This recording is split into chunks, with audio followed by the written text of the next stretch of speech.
जी अस्सलाम वालेकुम, welcome back to new video. अगर आप पाकिस्तान से बाहर अपनी वाइफ और बच्चों के साथ जाना चाहते हैं, ठीक है, तो कौन से यूरोपियन कंट्रीज हैं जिनकी वीज़ा पॉलिसी इस चीज़ को अलाउ करती है, वहाँ पे जाने के क्या फ़ायदे हैं, कितना आपको बजट रिक्वायर्ड है, किस कंट्री को आपने चूज़ करना है, तो ये वीडियो आपके लिए है। ठीक है, हालात की वजह से आप पाकिस्तान में तंग हैं, यहाँ पे आप एफर्ट भी बहुत ज़्यादा करते हैं लेकिन उतनी आपको आउटपुट नहीं मिलती, और अब आपने ये फैसला कर लिया कि आपने पाकिस्तान से बाहर जाना है, तो किन कंट्रीज को आपने चूज करना है। ठीक है, ये आपका बहुत इंपॉर्टेंट डिसीजन है, तो इसके बारे में ये वीडियो है। मैं ऐसे कुछ कंट्रीज आपको वहां पे जाने के फायदे और नुकसान बता रहा हूं, तो इस वीडियो को कंप्लीट देख लें। जो लोग स्पाउस वीजा के लिए स्टूडेंट कैटेगरी में अपने फैमिली को और 18 साल से कम बच्चों को बाहर लेके जाना चाहते हैं, ठीक है, तो उसके लिए ये वीडियो आपको कंप्लीट इंफॉर्मेशन जो है वो प्रोवाइड कर देगी। तो चलते हैं वीडियो की तरफ।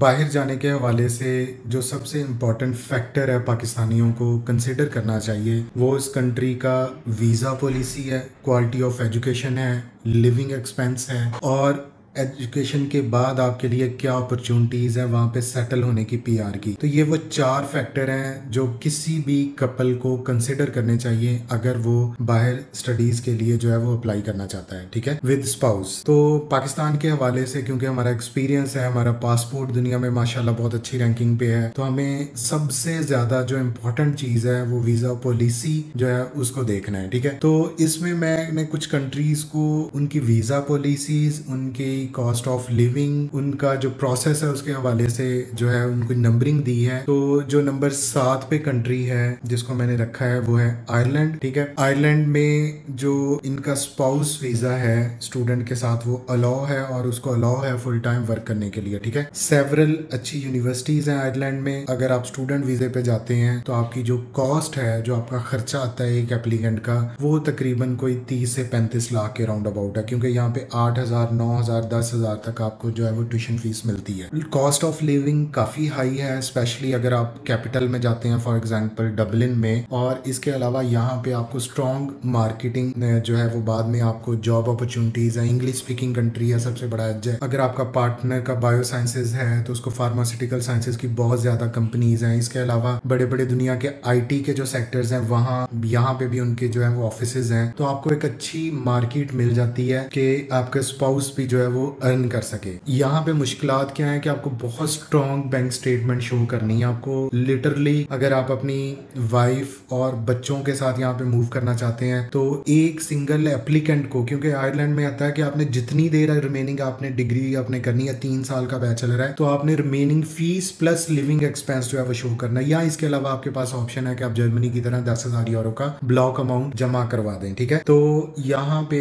मैं इसको जो है वो 7वें नंबर पे दूंगा, क्योंकि इसकी बैंक स्टेटमेंट का बहुत ज्यादा इशू है। आपके प्रूफ ऑफ फंड्स अगर अच्छे हैं तो फिर प्रॉब्लम नहीं है आयरलैंड में। नंबर 6 पे जिस कंट्री की मैं बात कर रहा हूँ, इसकी वीजा रेशो 100% है, ठीक है, कोई प्रॉब्लम नहीं है। लेकिन यहाँ पे आप अपनी वाइफ को साथ ही नहीं लेके जा सकते। जब आप अपनी वाइफ के लिए अपॉइंटमेंट अप्लाई करेंगे तो उसमें वेटिंग लिस्ट है। उस कंट्री का नाम है जर्मनी, ठीक है। यहाँ पे स्टूडेंट वीजा जो परमिट है, ये स्टूडेंट वीजा इनकी जो पॉलिसी है ये अलाउ करती है कि आप अपने स्पाउस के साथ जो है वो जा सकें, ठीक है। इंग्लिश स्पीकिंग आपको बहुत ज्यादा प्रोग्राम्स मिल जाते हैं, इंजीनियरिंग के मिल जाते हैं, आईटी के मिल जाते हैं। इसके अलावा यहाँ पे आपको जो प्रॉब्लम है वो ब्लॉक अमाउंट की है। आपने 12,000 यूरो जो 36 लाख बनते हैं वो आपने पैसे जर्मन में उनके बैंक अकाउंट में जमा करवाने हैं, ठीक है। अगर इसकी कॉस्ट ऑफ लिविंग देखें तो ये काफी अफोर्डेबल है बाकी वेस्टर्न कंट्रीज जो यूरोप के अंदर आती हैं, ठीक है। यहाँ पे अगर आप बिग सिटी में जाते हैं तो डेफिनेटली फ्रैंकफर्ट या बर्लिन में जाते हैं, म्यूनिक में जाते हैं, तो आपकी कॉस्ट ऑफ लिविंग ज्यादा है, ठीक है। पोस्ट ग्रेजुएशन सेटलमेंट में कोई प्रॉब्लम नहीं है। अगर आपने प्रोफेशनल डिग्री कर ली, 3 साल बाद आपको हाई टैलेंट की बेस पे आपको पीआर मिल जाएगी। जर्मनी सबसे फास्ट जो टैलेंटेड लोग हैं उनको पीआर देता है। इनकी ऑक्यूपेशन शॉर्टेज लिस्ट है जिसमें आईटी स्पेशलिस्ट आते हैं, जिसमें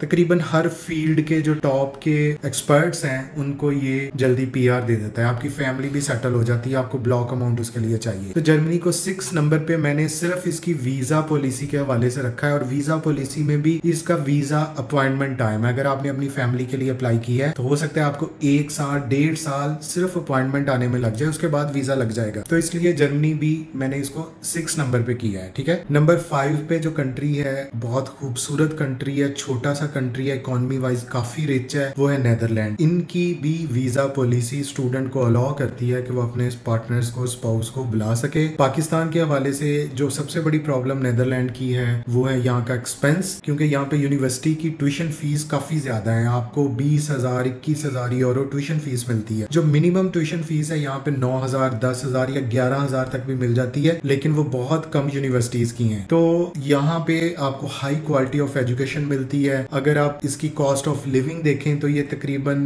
बहुत ज्यादा भी नहीं है, बहुत कम भी नहीं है, ठीक है। लेकिन यहाँ पे आपको जॉब मार्केट अच्छी मिल जाती है, स्पेशली बिजनेस के हवाले से, प्रोग्राम्स के हवाले से, और इसके अलावा आईटी के हवाले से, इंजीनियरिंग के हवाले से। तो नेदरलैंड एक बहुत अच्छी ऑप्शन है अगर आपके पास बजट है 5 मिलियन प्लस। पाकिस्तान से इसकी वीजा पॉलिसी भी यहाँ का MV1 वीजा मिलता है, ठीक है, जो ऑलमोस्ट नियर टू 100% है। तो इसलिए नेदरलैंड को मैंने 5th नंबर पे किया है, ठीक है। 4 नंबर पे जिस कंट्री को मैं रख रहा हूँ वो है डेनमार्क। डेनमार्क भी स्कैंडिनेवियन कंट्रीज में एक बहुत अच्छी ऑप्शन है आपके लिए, ठीक है। स्टूडेंट वीजा पॉलिसी में ये अलाउ है कि आप अपने स्पाउस को लेके जा सकते हैं और आपका स्पाउस जो है वो वर्क भी कर सकता है, ठीक है। काफी इंग्लिश टॉट प्रोग्राम है, बड़ी अच्छी यूनिवर्सिटीज है यहाँ पे, लेकिन कॉस्ट ऑफ लिविंग जो है वो काफी हाई है। फॉर एग्जाम्पल अगर आप इनके कैपिटल जो है वो कोपेनहेगन में रहते हैं, ठीक है, गुड जॉब मार्केट है, लाइफ साइंसेज के हवाले से यूनिवर्सिटी ऑफ कोपेनहेगन है, इंजीनियरिंग के हवाले से और टेक्नोलॉजी के हवाले से आपको अच्छी ऑप्शंस मिल जाती हैं। डेनमार्क की जो भी है इसकी भी वीजा अपॉइंटमेंट जो है वो VFS के थ्रू होती है। यहाँ पे भी आपका बजट 5 मिलियन प्लस आपको रिक्वायर्ड है, क्योंकि डेनमार्क में भी ट्यूशन फीस जो है वो काफी ज्यादा है। तो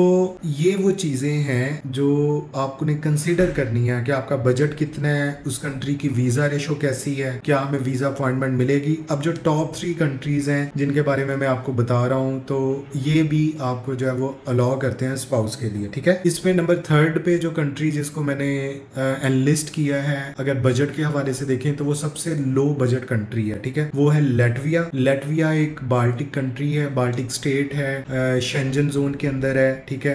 एस्टोनिया और लिथुआनिया के दरमियान में ये छोटा सा कंट्री है। यहाँ पे भी आपको इंग्लिश प्रोग्राम काफी मिल जाते हैं, लेकिन इसकी कॉस्ट काफी कम आ जाती है। अगर आप सिंगल पर्सन की बात करें तो 20 से 21 लाख, और अगर आप स्पाउस के साथ इसको अप्लाई करें तो आपकी 3 मिलियन के राउंड अबाउट सारा कुछ हो जाता है। लैटविया में जो प्रॉब्लम है वो इसकी वीजा अपॉइंटमेंट है जो दुबई से होती है, ठीक है। दुबई का वीजा समटाइम पाकिस्तानियों को नहीं मिलता, जैसे लास्ट 2 to 3 मंथ्स में इन्होंने बहुत सारे दुबई ने पाकिस्तानियों के वीजे रिजेक्ट किए थे। तो ये एक प्रॉब्लम है लैटविया के हवाले से। लेकिन कुछ लोग जो हैं वो इसमें पैसे लेके आपको अपॉइंटमेंट ले देते हैं, उनके बॉट्स ऐसे वर्क करते हैं कि वो, क्योंकि एम्बेसी बहुत लिमिटेड जो है वो इसकी स्लॉट्स ओपन करती है, तो उसमें कंपटीशन है। लेकिन इसका प्लस पॉइंट ये है कि आपका लो बजट में विदाउट आइल्स, विदाउट एनी हर्डल, इनकी भी वीजा रेशो मोर देन 99% है, आपको वीजा मिल जाएगा, ठीक है। यूनिवर्सिटीज इतनी हाई रैंक नहीं है जितनी बाकी मैं कंट्रीज जिनका बता चुका हूँ, तो इस हवाले से लैटविया भी एक अच्छी ऑप्शन है। जो सेकंड कंट्री है जिसका मैं बता रहा हूँ वो स्वीडन है।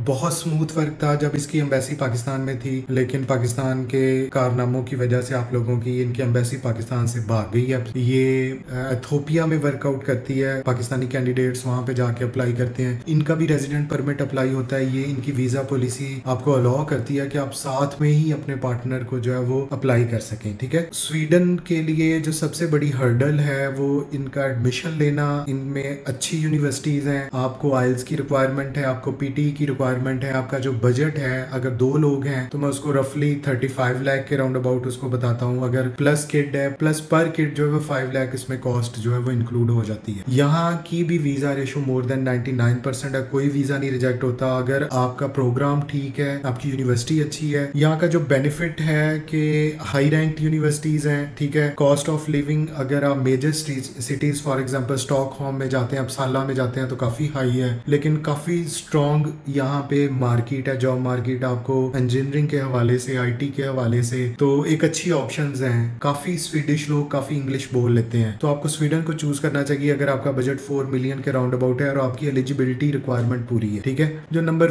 1 पे है, जिसका वीजा बहुत कम रिजेक्ट होता है अगर आपने कोई बहुत फजूल डॉक्यूमेंट, फेक डॉक्यूमेंट लगा दिया, और उसमें वो ऑब्वियसली फिनलैंड है और साथ में यूके है। इन दोनों को मैंने फर्स्ट नंबर पे इसलिए किया है कि ये स्पाउस वीजा के हवाले से फेवरेट डेस्टिनेशंस हैं। वजह उसकी क्या है कि वीजा रेशो नियर टू 100% है। दूसरी वजह कि हाई क्वालिटी ऑफ एजुकेशन है, ठीक है। तीसरी वजह यहाँ पे आपका जो है वो लिविंग एक्सपेंस इतना ज्यादा नहीं है जितना बाकी कंट्रीज का मैंने बताया। फॉर एग्जांपल फिनलैंड की बात करें तो अगर इनके हेलसिंकी में भी रहते हैं तो वही एक जस्ट कुछ एक्सपेंसिव है, लेकिन बाकी जो सिटीज हैं वो मॉडरेट हैं, ठीक है। गुड अपॉर्चुनिटी है in terms of education and in terms of technology. Finland का जो एजुकेशन सिस्टम है, इनका primary and secondary education system दुनिया में टॉप रैंक्ड एजुकेशन सिस्टम है। इनकी हेल्थ की फैसिलिटीज, इनकी ट्रांसपोर्ट की फैसिलिटीज, इनके सोशल बेनिफिट्स ये काफी ज्यादा है। तो जो लोग भी फिनलैंड जाते हैं वहां पे इजिली सेटल हो जाते हैं, उसके बाद उनको जरूरत नहीं पड़ती कि वो फर्दर किसी कंट्री के लिए आगे जो है वो ट्राई करें। तो फिनलैंड एक बहुत अच्छी ऑप्शन है अगर आपके पास आयल्स है, आपके पास बजट 4 मिलियन के राउंड अबाउट है, आपके पास पीटीई है। इसकी भी वीजा अपॉइंटमेंट जो है वो दुबई से होती है वीएफएस के थ्रू। इसमें अपॉइंटमेंट का इशू आता है, लेकिन उन बच्चों को नहीं आता जो फर्स्ट की बेसिस पे यूनिवर्सिटी की एक्सेप्टेंस को जो है वो कबूल करते हैं और आगे प्रोसेस लेके चलते हैं, ठीक है। यूके भी एक बहुत अच्छी ऑप्शन है। यूके ने बहुत पाकिस्तानियों, इंडियंस को बेयर किया है। जो बंदा भी जा रहा था 4 बच्चे लेके जा रहा था, अब उन्होंने प्रोसेस को चेंज कर दिया। वीजा पॉलिसी अब सिर्फ रिसर्च डिग्री प्रोग्राम्स में स्पाउस को अलाउ कर रही है, तो ये एक अच्छी ऑप्शन है। हमारे ऑफिस में भी काफी सारे रिसर्च के प्रोग्राम जो है वो बच्चों को जो है उसमें फैसिलिटेट किया जा रहा है। हमारी काफी अनकंडीशनल ऑफर भी आ गई हैं, बच्चा वीजा पॉलिसी स्टेज पे है। तो अगर आप भी यूके का रिसर्च डिग्री प्रोग्राम या पीएचडी के लिए अपना एडमिशन अप्लाई करवाना चाहते हैं तो आप हमसे रब्ता कर सकते हैं। जो इसका बजट की रेंज है वो 4 मिलियन प्लस है। ये डिपेंड करता है कि आपकी यूनिवर्सिटी का इनिशियल डिपॉजिट क्या है, आपकी फीस क्या है, उसके अकॉर्डिंगली यूके की यूनिवर्सिटीज जो है वो डिफाइन करती हैं कि आपका क्या बजट होगा। नियर टू 100% वीजा रेशियो है, स्पाउस को फुल टाइम वर्क अलाउ है। तो जो लोग भी फैमिली के साथ इंटरेस्टेड हैं उनके लिए ये मैंने बेहतरीन ऑप्शंस बता दी हैं पाकिस्तान के हवाले से। वीजा रेशो को कंसीडर करते हुए, वीजा अपॉइंटमेंट को कंसीडर करते हुए, आपके बजट को कंसीडर करते हुए, तो इसको आप फॉलो करें। प्रोसेस खुद भी कर सकते हैं, किसी कंसल्टेंट को भी हायर कर सकते हैं, तो इससे आपको काफी ज्यादा फायदा होने वाला है। तो फिनलैंड की, स्वीडन की, लैटविया की इनटेक्स जो है वो नियर टू ओपन है। अभी से लोग साइन अप स्टार्ट कर दिया। यूके की तो ऑलमोस्ट ओपन रहती है। इसमें जनवरी इनटेक मिल जाता है, सितंबर इनटेक मिल जाता है, दिसंबर इनटेक मिल जाता है, मई इनटेक मिल जाता है। तो आपको प्रोसेस अभी से स्टार्ट करना होगा, अभी से आपकी डॉक्यूमेंटेशन पूरी होंगी, फिर आप टाइमली हर चीज को जो है वो अवेल कर सकते हैं। आपका वीजा प्रोसेस भी स्मूथ हो सकता है, लेकिन शर्त ये है कि जितना इसको एज अर्ली आप इसको जो है वो प्रोसेस को स्टार्ट करेंगे, अपना 5 to 6 मंथ का मार्जिन रख के, उतनी आपके लिए बेटर अपॉर्चुनिटीज है। Thank you so much.